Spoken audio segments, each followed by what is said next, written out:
Edhe pse u bën përpjekje nga Bashkia Shkodër për sistemimin në këtë treg të atyre që tregtonin fruta e perime në dy anët e rrugës për në qaf Hardhi, faktikisht deri sot ky treg i përshtatur një muaj më parë shfrytëzohet fare pak.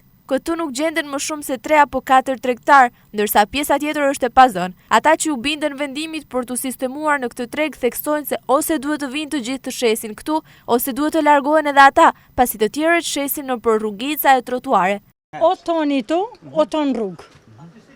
Se jonë të shqit rrugë e shprep, që vetëm në 3 familje në eto, edhe që, alo si kam shqit 10 kile kastraveca, as lekt e rrugës për më shku me ardhë. Birës e skutash, shkoni të shqifni vetë. Tregtarët që shesin në këtë treg paguajnë qira ditore prej 200 deri në 400 lekë të reja në ditë. Ata nuk janë kundër këtij detyrimi financiar, por theksojnë se qiraja duhet të paguhet nga të gjithë dhe jo vetëm nga ata që u binden rregullave. Në rastin konkret paguajnë qira vetëm ata që shesin në treg, ndërsa të tjerët në mjedise të tjera jo vetëm që nuk paguajnë, por edhe i kundërshtojnë rregullat për sistemimin e tregjeve.